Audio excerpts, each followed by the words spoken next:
مہندی cottage Bandra waste میں روزانہ 8 بجے سے 9 بجے تک مجلس ہوتی ہے، جس میں حجت الاسلام والمسلمین مولانا جعفر عباس صاحب قبلہ خطاب فرماتے ہیں۔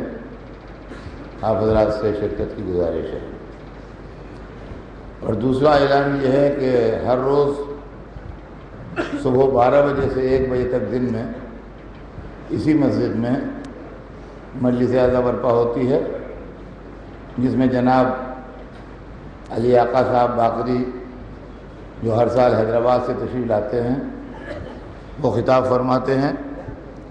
آپ حضرات سے گزارش ہے کہ اس میں بھی وقت کی پابندی کے ساتھ شرکت فرمائیں۔ فاتحہ۔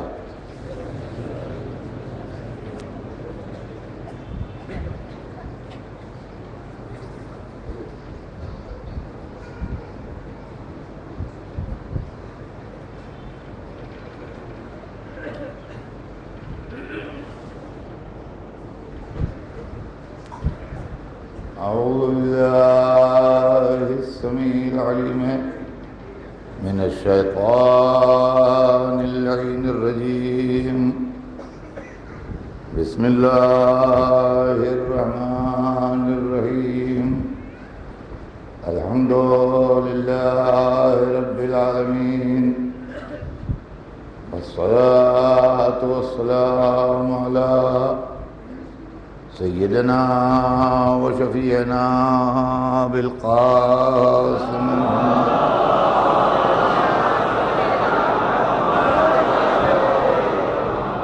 وآلہ الطیبین الطاہرین المعصومین،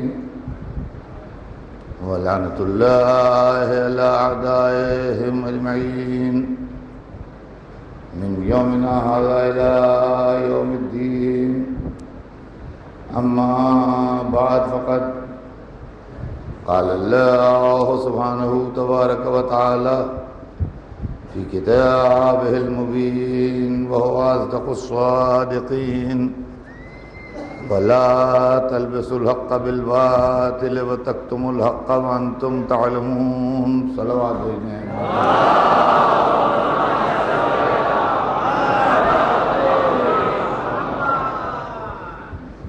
ارشاد ہے جناب رب العزت ہے کہ اور حق کو باطل میں نہ ملاؤ اور حق کو نہ چھپاؤ جبکہ تم جانتے ہو، یعنی جانتے بوجھتے ہوئے حق کو چھپانا یا جانتے بوجھتے ہوئے حق کو باطل میں ملانا، یہ مزاج مشیت کے اور احکام قرآن کے خلاف ہے۔ ہم اس آیت کی روشنی میں ان کے حق کی بات کرنے جا رہے ہیں جن کو قرآن نے حق کہا ہے۔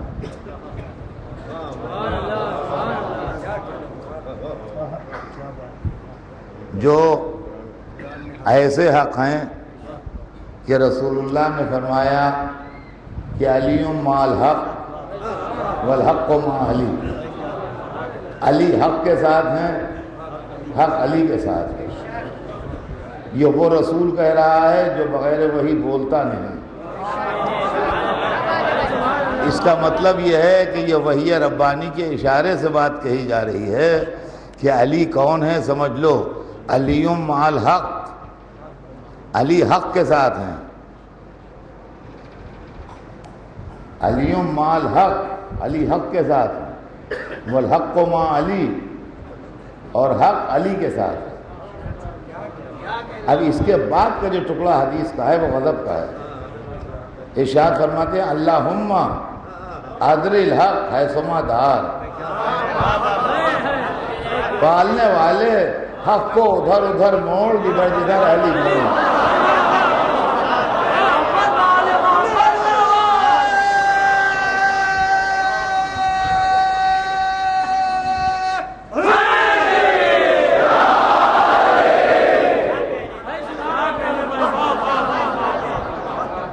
حق کو ادھر ادھر موڑ۔ کو ادھر ادھر موڑ جدھر جدھر علی مڑے. اب اس سے چند باتیں پیدا ہوتی ہیں ذہن میں. ایک تو یہ ہے کہ بظاہر بات یوں ہونا چاہیے تھی کہ علی کو ادھر موڑ جدھر حق مڑے، مگر رسول نے یوں نہیں کہا. رسول نے فرمایا حق کو ادھر موڑ جدھر علی موڑے.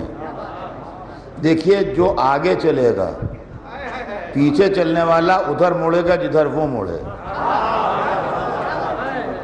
اگر رسول یہ کہتے ہیں کہ علی کو ادھر موڑ جدھر حق موڑے تو حق بنتا امام، علی بنتے ماموم، جبکہ علی کو امامت مطلقہ ملی ہے، لہذا علی ہے امام، حق ہے ماموم. حق کی پہچان یہ ہے کہ جب تک علی کے پیچھے رہے حق ہے.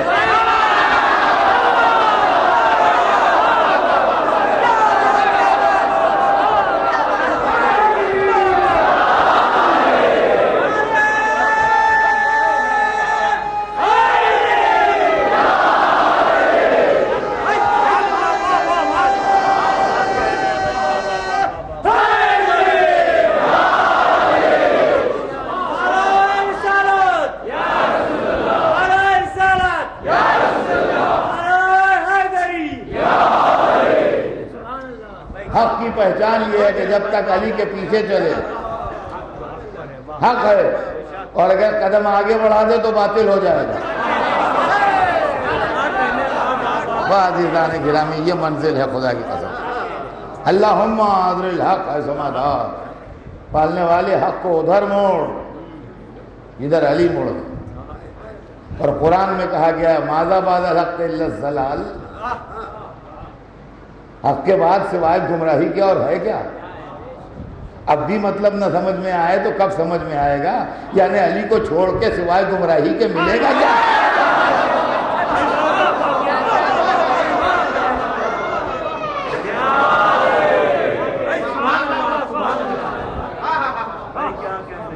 علی کو چھوڑ کے گمراہی کے علاوہ ملے گا کیا؟ اور عزیزان گرامی اسی حق میں ہم کو بہت سے پتے دیے ہیں، اسی حق میں ہم کو بہت سے پتے دیے ہیں. اور یہ جو مشہور ہے یہ مشہوری نہیں ہے، ثبوت ہے اس کا کہ قبر میں مولا علی آتے ہیں، نزا میں آتے ہیں، سوال منکر و نکیر کے وقت آتے ہیں، میزان پر ملتے ہیں. ارے کون ملتا ہے؟ ابھی آپ کو نہ ملیں گے.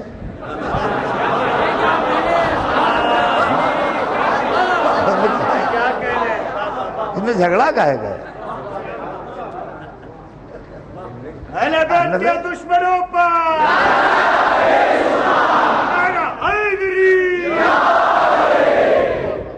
میں زندگی کے ترازو میں ہر چیز تولتا ہوں اور اس کے بعد منزل میں پہنچتا ہوں.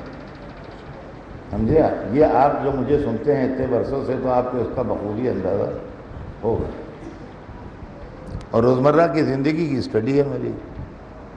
ایک لڑکا لکھنؤ سے روٹی روزی روزگار کے لیے کام کی تلاش میں بمبئی آیا. آتے رہتے ہیں یو پی سے ادھر سے آتے رہتے ہیں.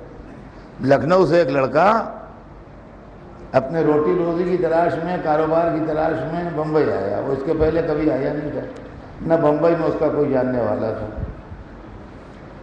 کوئی جاننے والا نہیں تھا. قسمت آزمائی کے لیے بمبئی آیا.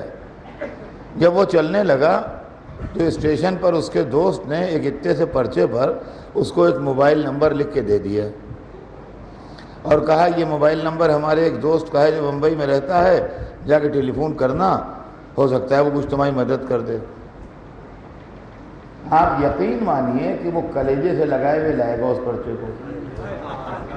اب وہ موبائل نمبر ملے نہ ملے، وہ آدمی مدد کرے نہ کرے، وہ سب بات کی باتیں ہیں، لیکن جب تک وہ بمبئی میں وی ٹی پر اترے گا اس وقت تک وہ کلیجے سے لگائے رہے گا.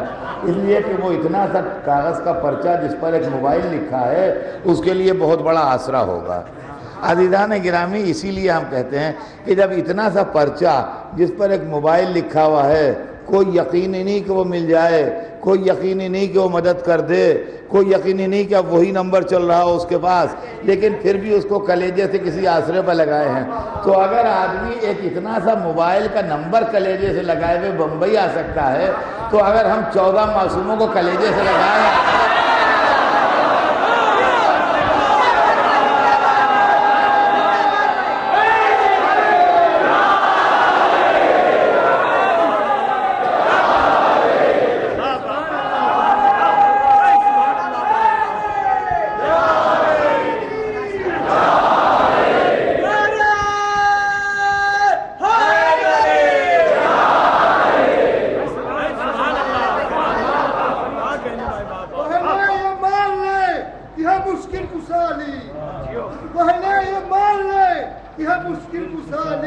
پھر دیکھ تیرے واسطے کرتے ہیں کیا علی، پھر دیکھ تیرے واسطے کرتے ہیں کیا علی۔ ہم لوگوں کی تو ٹل جاتی ہے ساری مصیبتیں جب خلوص دل سے کہتے ہیں یا علی۔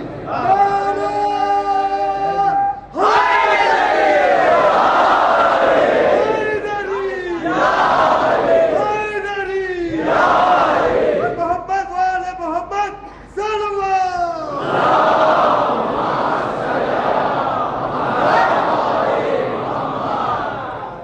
تو عزیزان محترم، مسئلہ یہ ہے کہ کہاں کہاں ملاقات ہوتی ہے، کہاں کہاں ملتے ہیں، اور یہ حق کہاں کہاں کام آتا ہے۔ دنیا میں تو بہت کچھ ہے، لیکن آخرت میں جہاں کوئی مددگار نہ ہو، جہاں کوئی ساتھی نہ ہو، دولت کا مظاہرہ قبر تک رہا، اولادوں نے آنسو پوچھ کے رخصت کر دیا، دوست اور عزیز افسوس کرتے ہوئے ہٹ گئے، اب اکیلے مسافر کو جانا ہے۔ کتنا ہی زیادہ دوستی کسی سے کیوں نہ ہو، کتنی ہی زیادہ قرابت کسی سے کیوں نہ ہو، کوئی آگے ساتھ چلنے پر تیار نہیں ہے۔ ہم کیسے بھلا دیں علی کو جنہوں نے ایسے موقع پر آنے کا وعدہ کیا ہے۔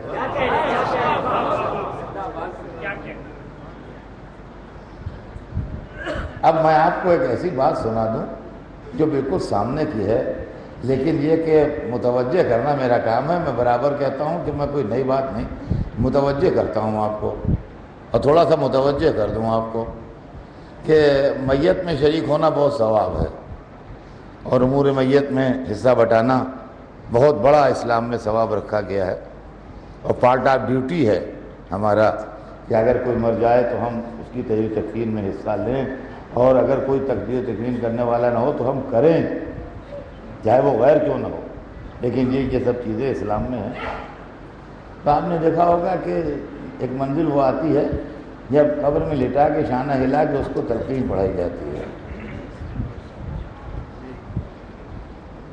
کتابوں میں لکھا ہے، مفاتیح میں ہے، تحفۃ العوام میں ہے، جس کتاب میں چاہے پڑھ لیجئے، بالکل روزمرہ کی بات ہے۔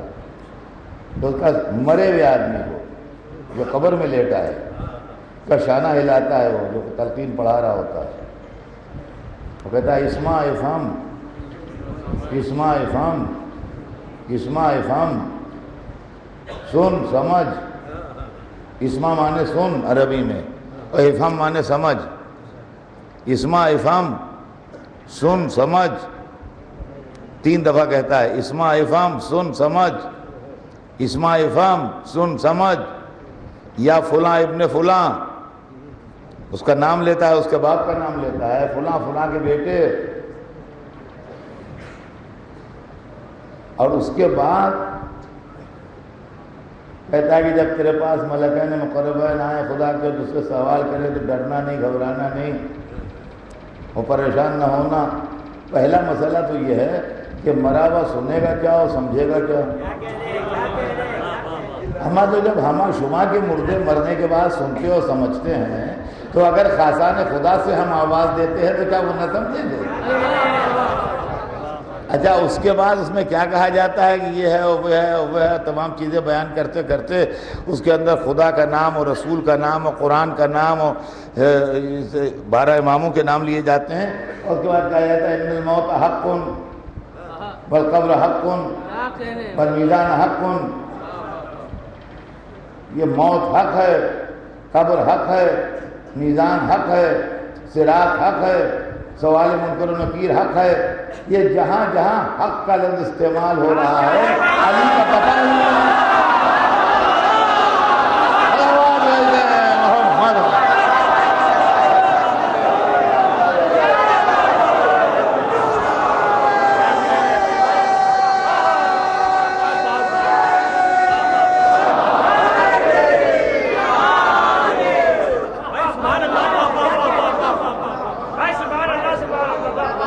حدیث سے اس کو ملائیے. ان الموت حق، موت حق ہے. علی مال حق والحق علی. سوال منکر و نکیر فی قبر حق، سوال منکر و نکیر قبر میں حق ہے. علی مال حق والحق مع علی. الصراط حق، صراط حق ہے. المیزان حق، میزان حق ہے. یہ جہاں جہاں حق حق کہا جا رہا ہے یہ علی کا پتہ بتایا جا رہا ہے.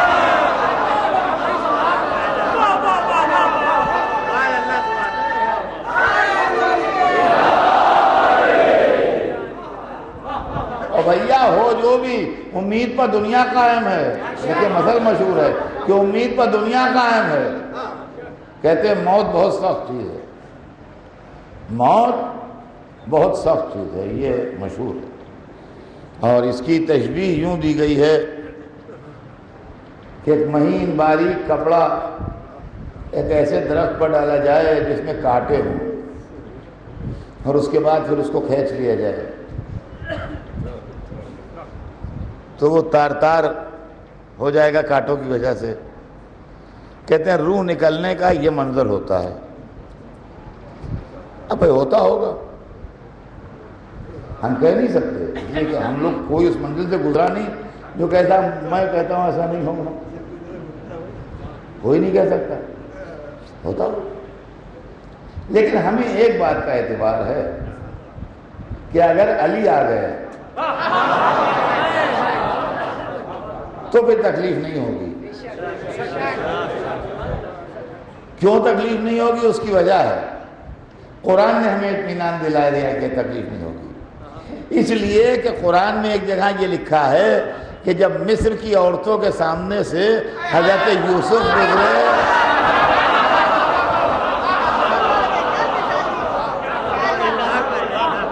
فَقَطَّعْنَا أَيْدِيَهُنَّ، تو انہوں نے اپنی چھریوں سے اپنے ہاتھ کاٹ لیے. انگلیاں کٹتی رہیں، عورتیں محو جمال یوسف رہیں، تکلیف نہ ہوئی. تو جب موت آئے گی تو مومن محو جمال علی ہوگا.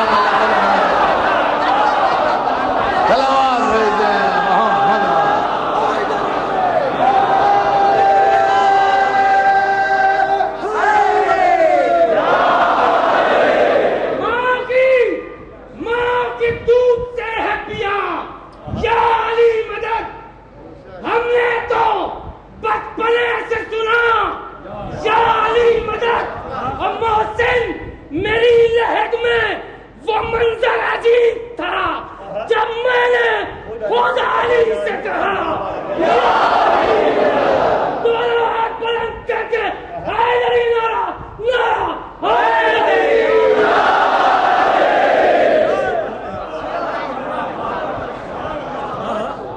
تو عزیزان گرامی یہ حق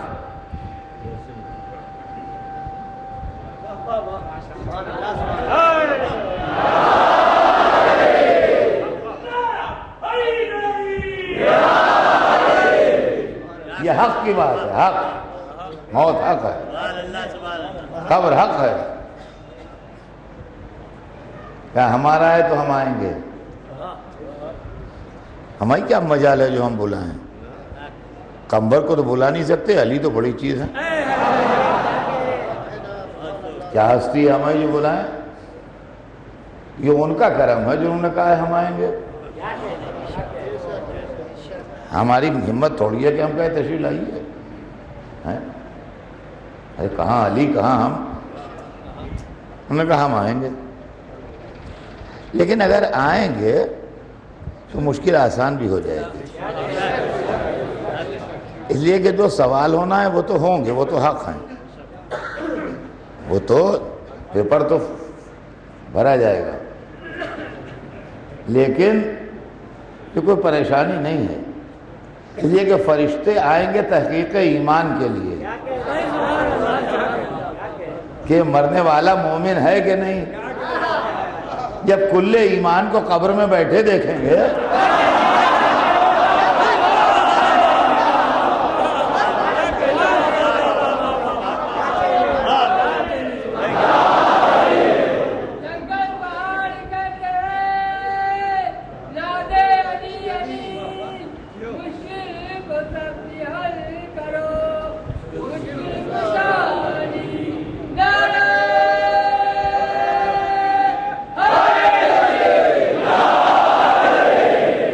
دیکھیں مومنین شعر ویر پڑھا کرتے ہیں، بیچ میں ابھی پڑھے گئے شعر سب۔ ایک شعر مجھے بھی یاد آ گیا، تو وہ شاعر کہتا ہے کہ ڈر تھا مجھ کو قبر میں جب تک نہ آئے تھے علی،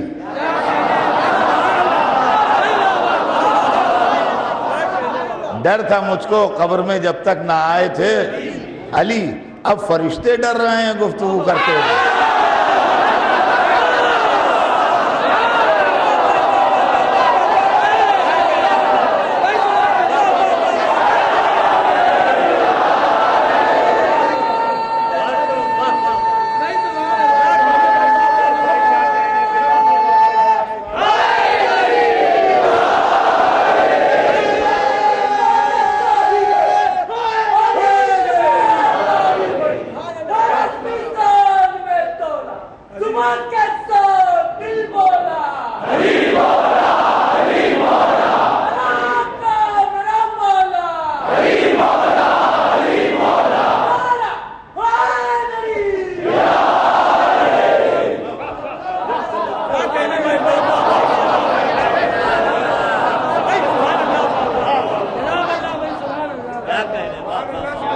فرشتے ڈر رہے ہیں گفتگو۔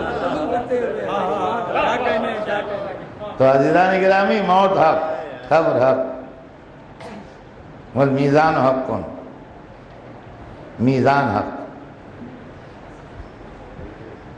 میزان اس ترازو کا نام ہے جہاں اعمال تولے جائیں گے۔ ویسے میزان عربی میں کہتے ہی ترازو کو ہیں، لیکن جہاں پر وَمَن يَعْمَلْ، قرآن میں اس کا تذکرہ ہے، وَمَن يَعْمَلْ مِثْقَالَ ذَرَّةٍ خَيْرًا يَرَهُ وَمَن يَعْمَلْ مِثْقَالَ ذَرَّةٍ شَرًّا يَرَهُ۔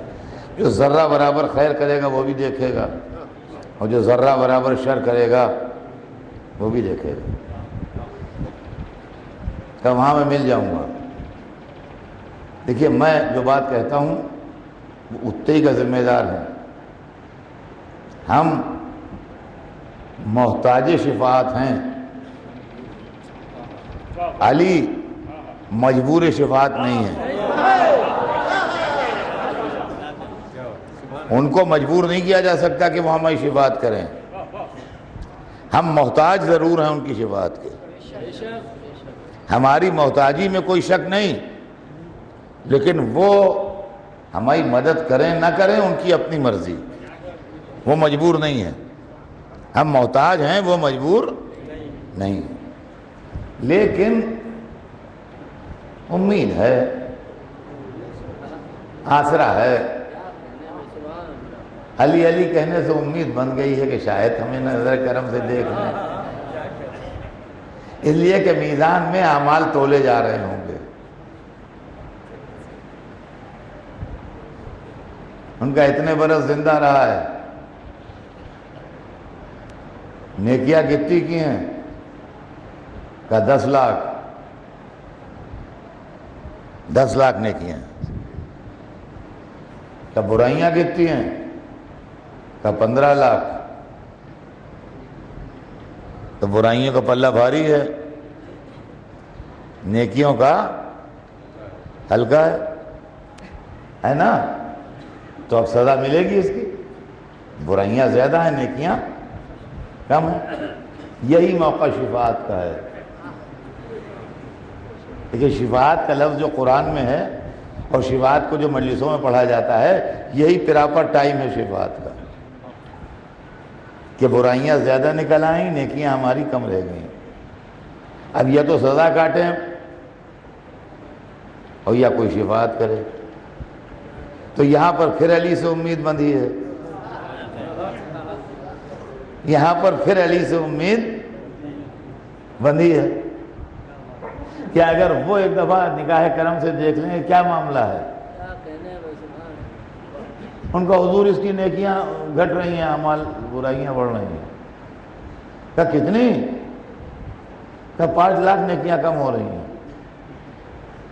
جناب امیر ہے نا،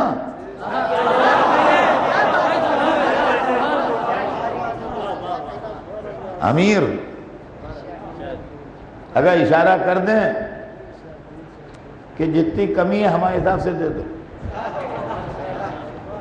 ہمارے حساب سے دے دو، تو عزیزان گرامی فرشتوں کی یہ مجال نہیں ہے پوچھیں کس حساب سے، چاہے شب ہجرت کے حساب سے دے دیں، چاہے ضربت خندق کے۔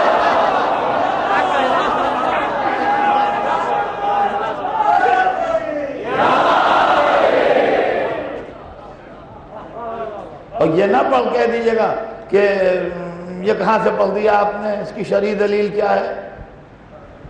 شرعی دلیل اس کی ہمیں معلوم ہے، غلط نہیں پڑھ رہے ہیں۔ شرعی دلیل یہ ہے کہ ایک مومن مر جاتا ہے، اس کے بعد اعمال باقی ہوتے ہیں، دوسرا مومن اس کی طرف سے اعمال کرتا ہے تو اس کے کھاتے میں انٹری ہوتی ہے۔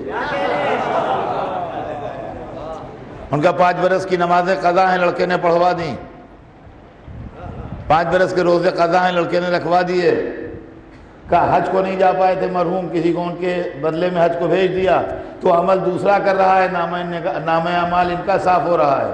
تو اگر ایک مومن کا عمل دوسرے مومن کے کھاتے میں ٹرانسفر ہو سکتا ہے تو امیر المومنین کا عمل مومن کے کھاتے میں کیوں ٹرانسفر؟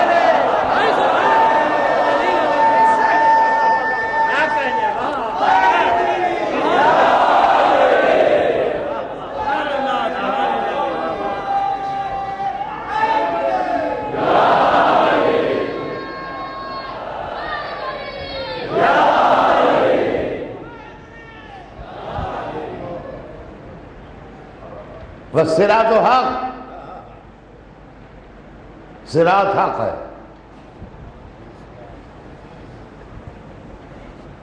صراط حق ہے، وہی صراط جس پر سے گزرنا،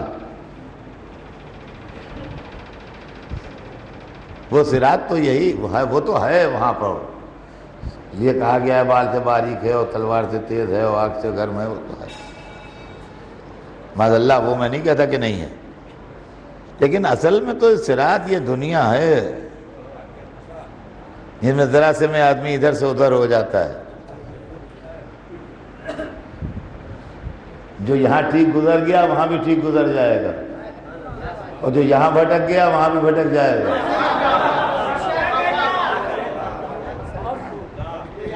اسی لیے علی کے حق میں مروت نہیں کرنا چاہیے، اس لیے کہ یہاں ہم بے مروتی کر گئے اگر، اور وہاں انہوں نے بے مروتی کر لی تو وہ قصہ ختم ہے۔ بس صراط و حق، صراط حق ہے۔ رسول کہتے ہیں کہ علی کھڑے ہوں گے اور لوگ گزر رہے ہوں گے اور کہتے جائیں گے ھذا لی ھذا لک، یہ میرا ہے یہ تیرا ہے۔ نیچے جہنم ہے، سامنے جنت کا دروازہ ہے، جس کو کہا میرا ہے نور لپک کے لے گیا جنت میں، جس کو کہا تیرا ہے جہنم نے گھسیٹ لیا اپنی طرف۔ دنیا میں ہم نے بہت جھیلا ہے اشارے، یہ ان کے والے ہیں، یہ ان کے والے ہیں، یہ ان کے والے ہیں۔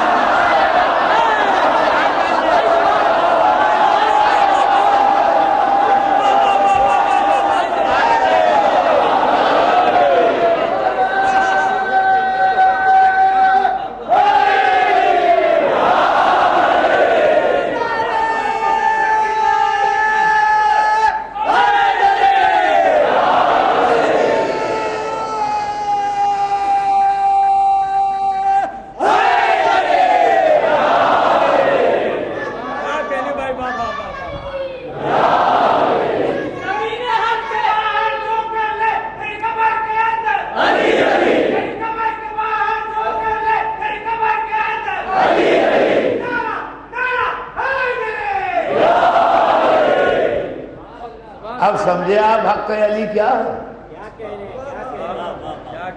دنیا میں، دین میں، مذہب میں، مسجد میں، محراب میں، منبر میں، موت کے وقت، نزا کے وقت، قبر میں، صراط پر، میزان پر، ہر جگہ علی علی۔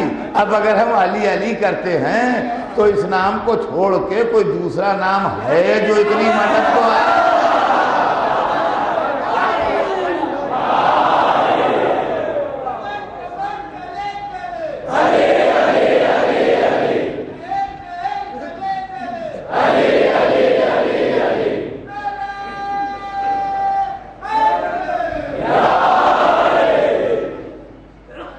حق اہل بیت اور حق علی اور حق آل رسول، اس کے اوپر گفتگو ہوتی ہے۔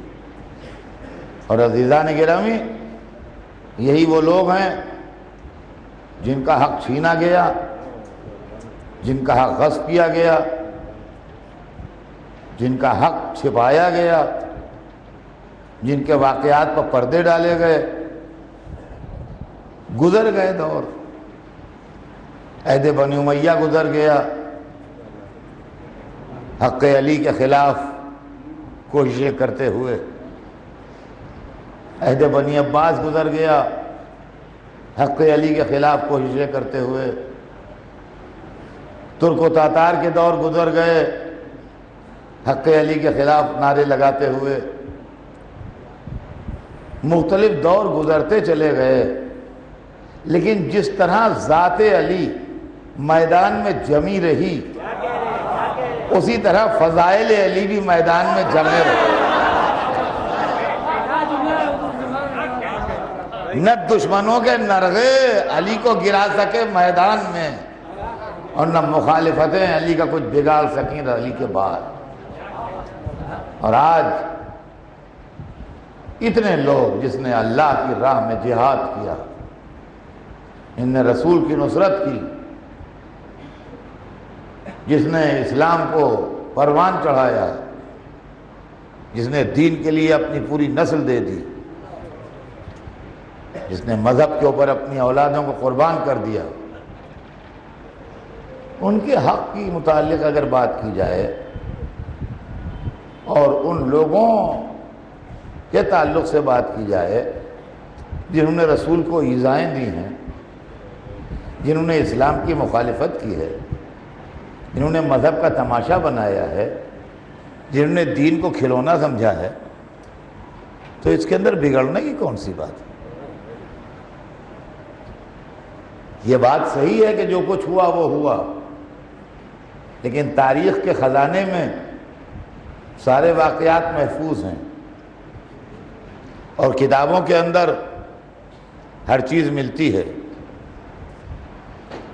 آج نہ بنی امیہ کی دولت ہے، نہ بنی عباس کی حکومت ہے، نہ یزید کی فوجیں ہیں، نہ حجاج کے قید خانے ہیں، کچھ بھی نہیں ہے۔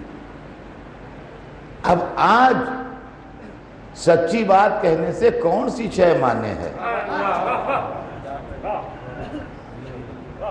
ایک تو آدمی کو ہر زمانے میں سچی بات کہنا چاہیے، تلوار کی دھار پر سچ بولنا چاہیے، پھانسی کے تختے پر سچ بولنا چاہیے، لیکن خیر چھوڑیے، ہر آدمی کے پاس اتنا کلیجہ نہیں ہوتا، اتنا دل نہیں ہوتا، ہر ایک کے بس میں یہ نہیں ہے کہ اپنی اولادوں کو کٹوا دے، اپنی جائیداد بکوا دے، اپنا گھر کھدوا دے، اپنی جان دے دے۔ اب وہ جانے، خدا جانے، ہم نہیں کچھ بولتے اس میں، لیکن جب دور امن و امان آ جائے، جب دور سکون آ جائے، جب ایسا زمانہ آ جائے کہ آپ کو سینکڑوں طرح کے پروٹیکشن حاصل ہیں، اب تو سچی بات منہ سے نکالیے۔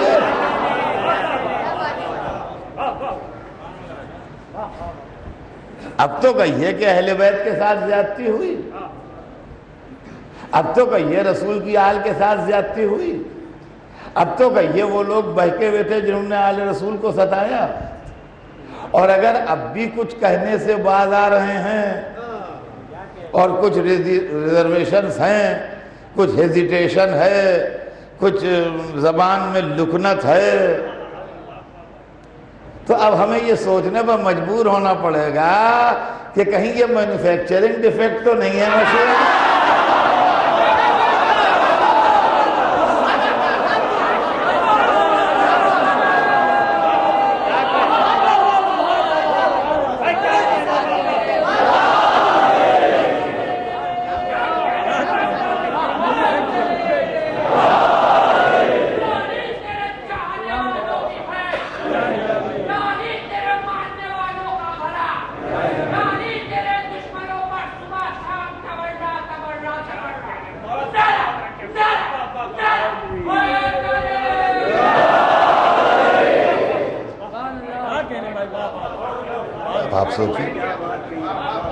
آپ سوچئے کہ یہ کیا ہے؟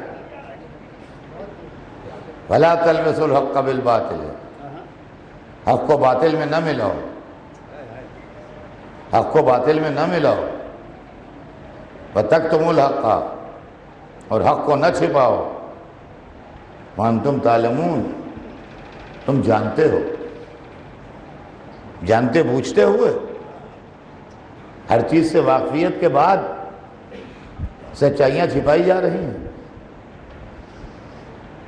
لوگ آل رسول کے خلاف،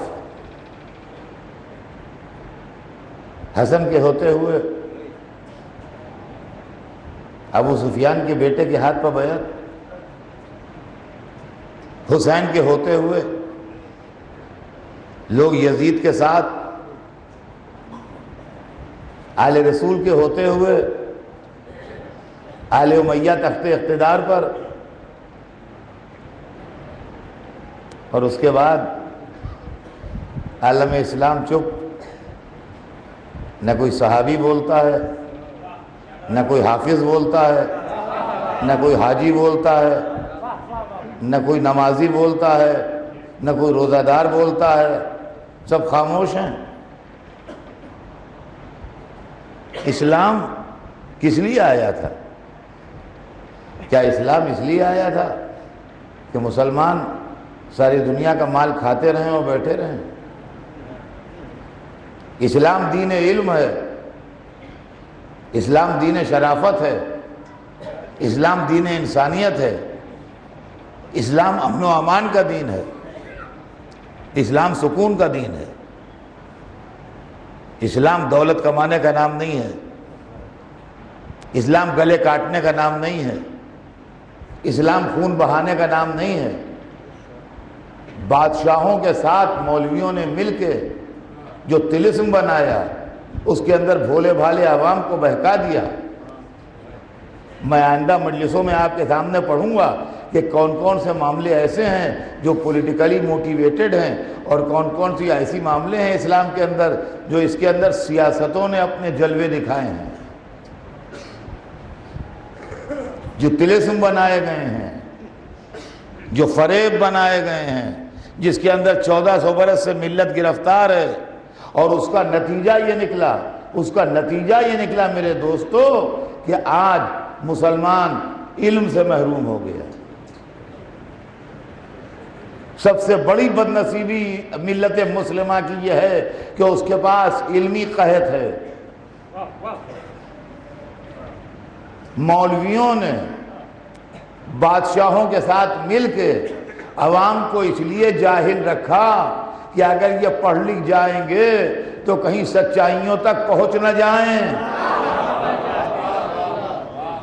کہیں حقیقتیں بے نقاب نہ ہو جائیں، کہیں اصلیتیں واضح نہ ہو جائیں، کہیں تخت ڈگمگانے نہ لگیں، کہیں کرسیاں الٹ نہ جائیں، لہذا لوگ بے وقوف رہیں۔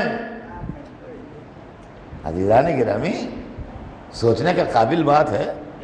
آپ تاریخ پڑھیے تو آپ کو ایک ایک چیز کا اندازہ ہو جائے گا کہ علی کو چھوڑ کے لوگوں نے جہالت کا دامن تھاما، رسول نے جو اسلامی قیادت بحکم خدا غدیر خم مولا علی کے حوالے کی تھی، من کنتم مولا و فہذا علی مولا کہہ کے، وہ کیا چیز تھی؟ لوگوں نے رسول کی نیت پر شبہ کیا اور سمجھے اپنے بھائی کو حکومت دے کے جا رہے ہیں، اپنے بھائی کو دولت دے کے جا رہے ہیں، اپنے بھائی کو عیش و عشرت کی نوید دے کے جا رہے ہیں۔ ہم یہ دولت نہیں ملنے دیں گے، ہم یہ اقتدار نہیں ملنے دیں گے۔ انہوں نے رسول کی نیت پر شبہ کیا۔ رسول اپنے بھائی کو بحکم خدا قیادت اسلامی دے کے جا رہے تھے۔ قیادت اسلامی میں زہر کا پیالہ پینا پڑتا ہے، قیادت اسلامی میں گھر جلوانا پڑتا ہے، قیادت اسلامی میں بچے ذبح کروانا پڑتے ہیں، قیادت اسلامی میں سر پر تلوار کھانا پڑتی ہے، قیادت اسلامی میں گلے کٹوانا پڑتے ہیں۔ رسول جانتے تھے کہ ہر خاندان میں اتنا کلیجہ نہیں ہے کہ یہ سب کرے۔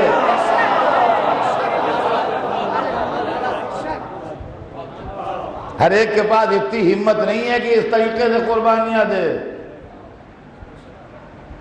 یہ سارا معاملہ گڑبڑ ہو جائے گا، لہذا ہمارے گھر والے قربانی دیں گے۔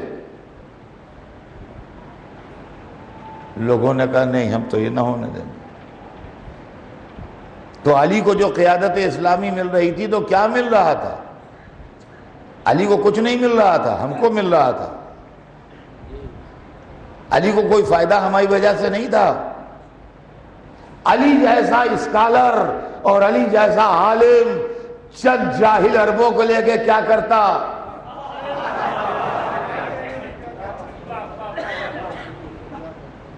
یہ چوپایوں کی بھیڑ لے کے علی کو کیا فائدہ پہنچتا؟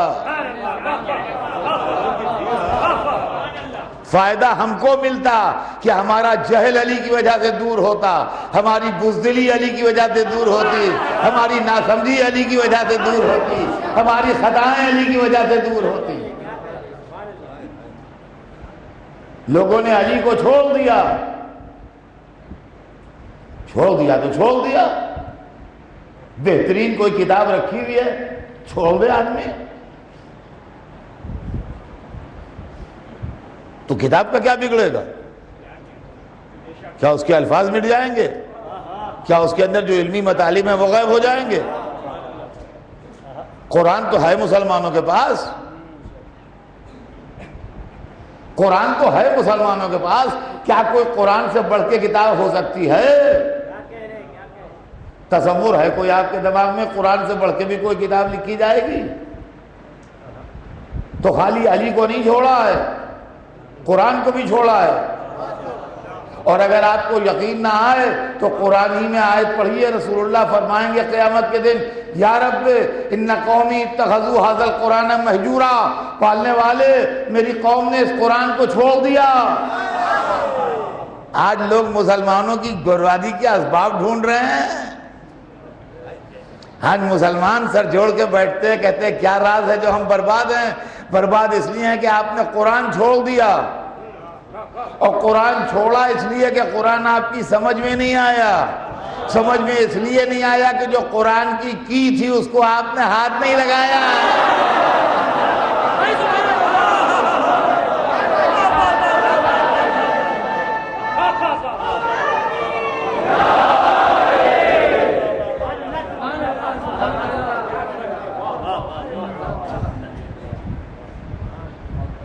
جس کے ذریعے قرآنی علوم ملتے، جس کے ذریعے قرآنی فائدے ہوتے آپ کو، جس کے ذریعے قرآن کی باتوں کا پتہ لگتا آپ کو، آپ نے ان کو چھوڑ دیا۔ قرآن میں تو بے شک سب کچھ،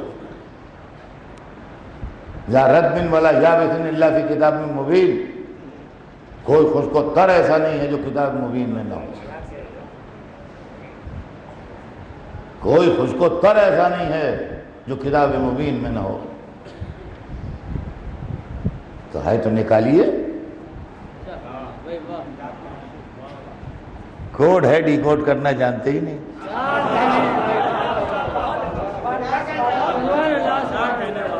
ڈی کوڈ کرنا جانتے ہی نہیں۔ اچھا قرآن آپ سے بات نہیں کرے گا اس لیے کہ اپنا جیسا ہو تو بولے،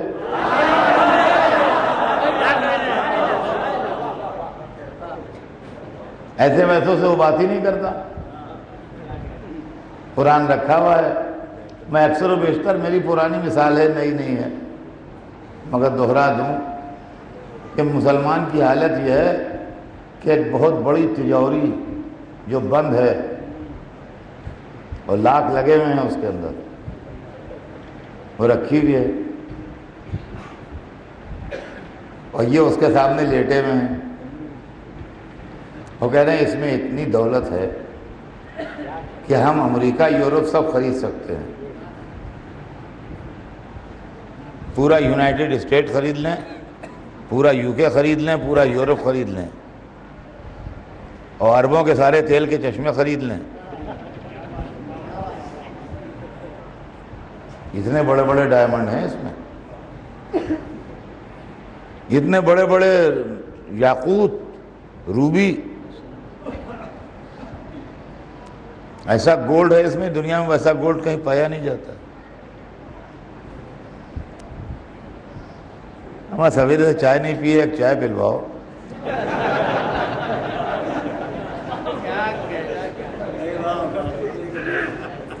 ایک طرف دولت مندی کا یہ عالم ہے کہ پوری دنیا خریدنے کا دمخم ہے، دوسری طرف صورتحال یہ ہے کہ چائے مانگ کے پی رہے ہیں، بیڑی مانگ کے پی رہے ہیں۔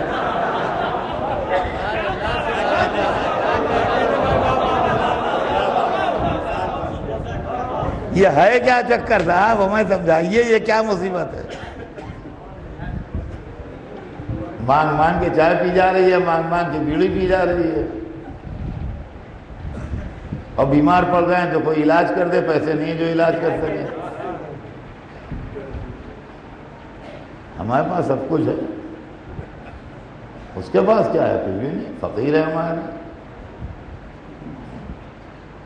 یہ سانحہ کیا ہوا؟ بس آج اسی سانحے کے اوپر بیان تمام ہوگا، کل آگے بڑھے گا بیان۔ یہ سانحہ کیا ہوا آخر کہ جو یہ سب ہوا؟ یہ تجوری بھی اللہ کی طرف سے آئی تھی، اور اس تجوری کے محافظ جن کے پاس اس کی کنجیاں تھیں وہ بھی اللہ نے بھیجے تھے،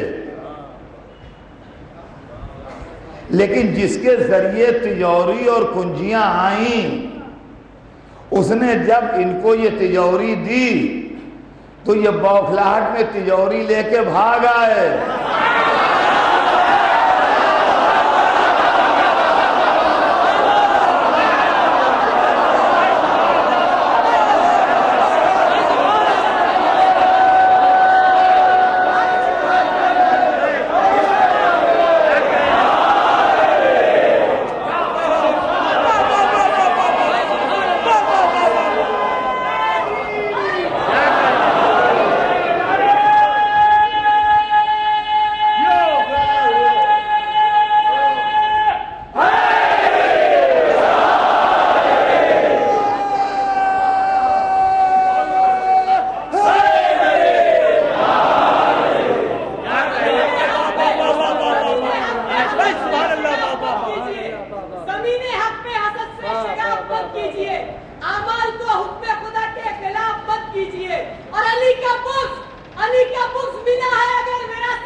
تو بھیا یہ سانحہ ہو گیا کہ تجوری لے کے بھاگ آئے، اور جو لایا تھا وہ کہتا رہا کنجیاں لیتے جاؤ، تو ان کا ہمیں تجوری کافی ہے، کنجیوں کی ضرورت نہیں۔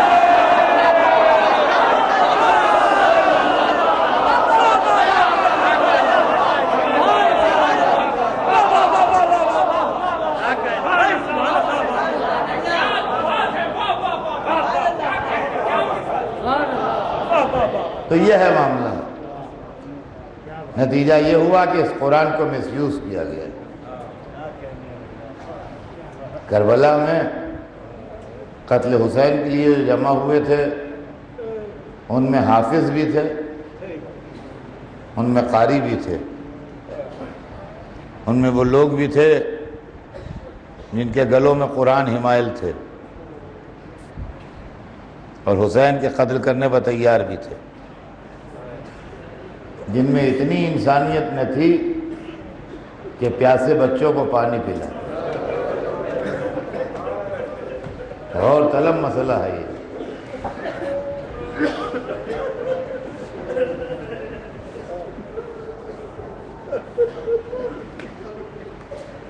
انسانیت و شرافت ایک ایسی شے ہے کہ جس کی ہر مذہب میں قدر ہے، لیکن وہ لوگ کہ جنہوں نے رسول کو اپنی آنکھوں سے دیکھا بھی تھا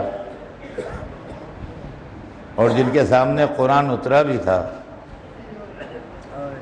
وہ دنیا کی لالچ میں یزید کی طرف سے چہروں پر نقابیں ڈال ڈال کے آئے۔ آپ زیارت عاشورہ پڑھتے ہیں، اس کے اندر یہ جملے موجود ہیں، لعن اللہ امۃ اسرجت والجمت وتنقبت وتحیت لقتالک۔ پڑھ لیجیے گا، عشرے کے دن یاد آ جائیں گے جملے۔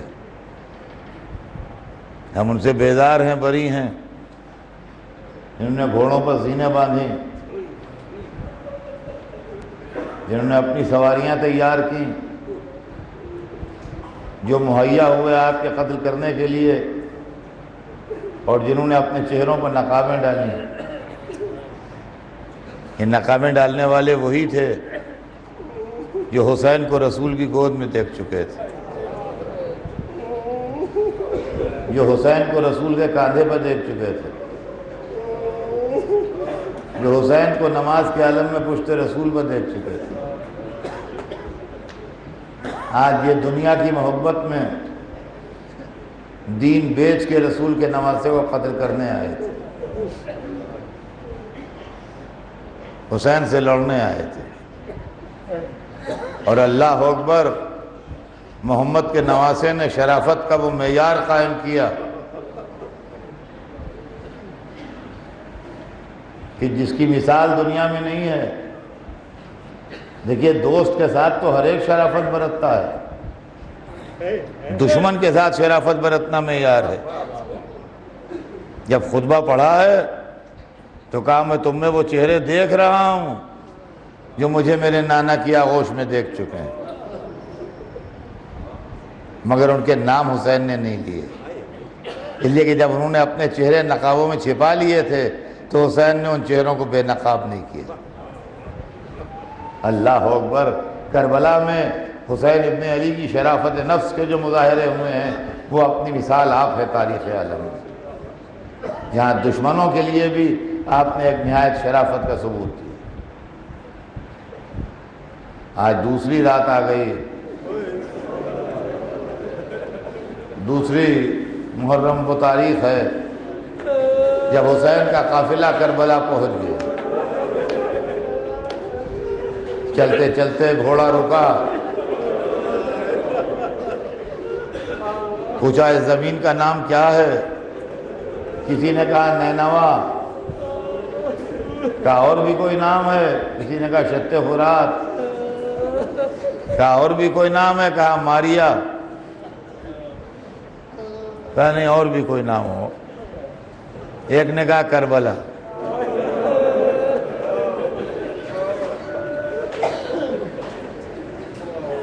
حسین گھوڑے سے اتر پڑے، روایت بتاتی ہے کہ جیب میں ہاتھ ڈالا، ایک مٹھی خاک نکالی، زمین سے جھک کے ایک مٹھی خاک اٹھائی، دونوں کو رنگ دیکھا، رنگ دونوں کا مل رہا تھا، پھر باری باری کر کے دونوں کو سونگھا، دونوں کی خوشبو مل رہی تھی، دونوں مٹھیاں خاک کی پھینک دی، اور بھائی سے متوجہ ہوئے، عباس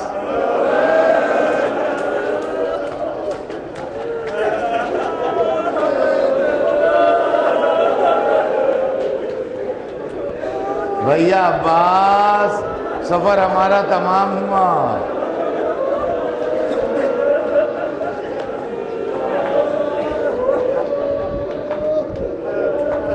بھیا یہی وہ جگہ ہے جہاں ہم قتل کیے جائیں گے، یہی وہ جگہ ہے جہاں ہمارے بچے ذبح کیے جائیں گے۔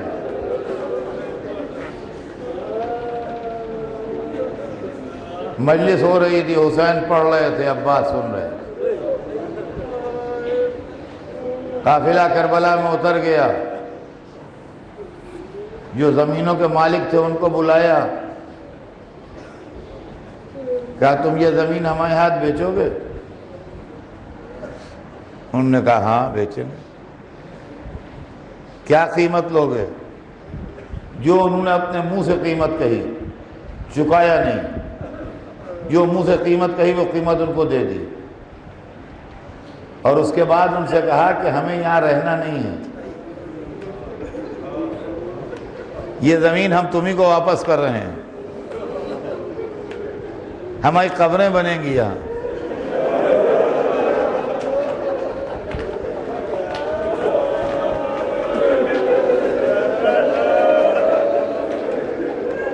بس تم سے ہماری یہ خواہش ہے کہ اگر کوئی ہماری قبروں کا پتہ پوچھتا ہوا آئے تو بتا دینا۔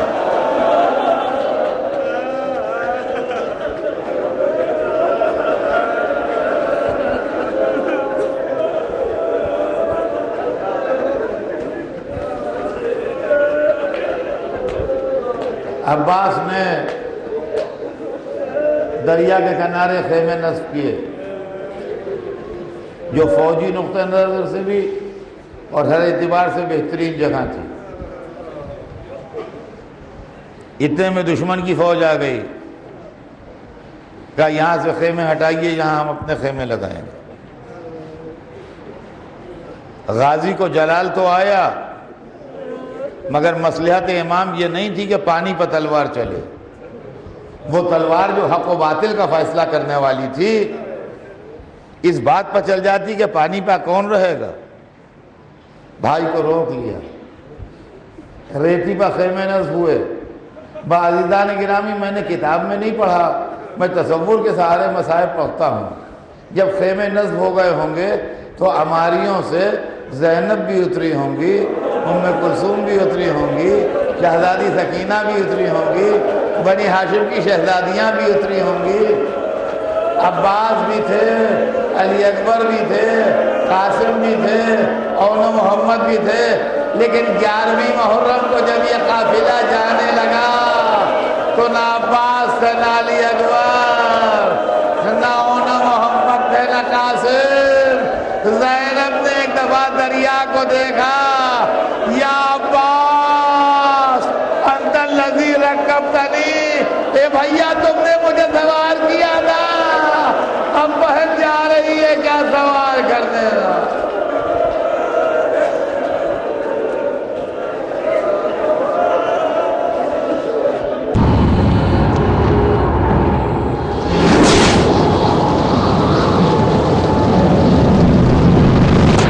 انسان کو بیدار تو ہو لینے دو، ہر قوم پکارے گی ہمارے ہیں حسین۔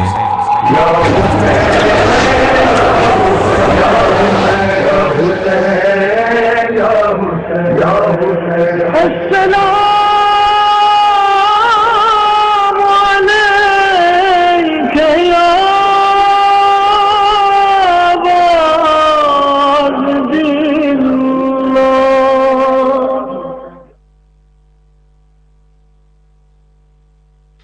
ایک سر کا تھا سوال